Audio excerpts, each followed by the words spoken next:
is money laundering. Money that leaves the country.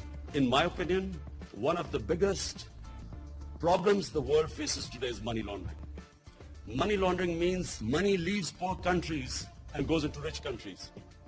Money laundering means that despite all the aid given by rich countries to the poor countries, there is almost $1 trillion every year that leaves the developing world into developed world.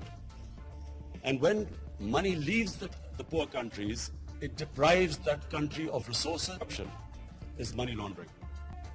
Money that leaves the country.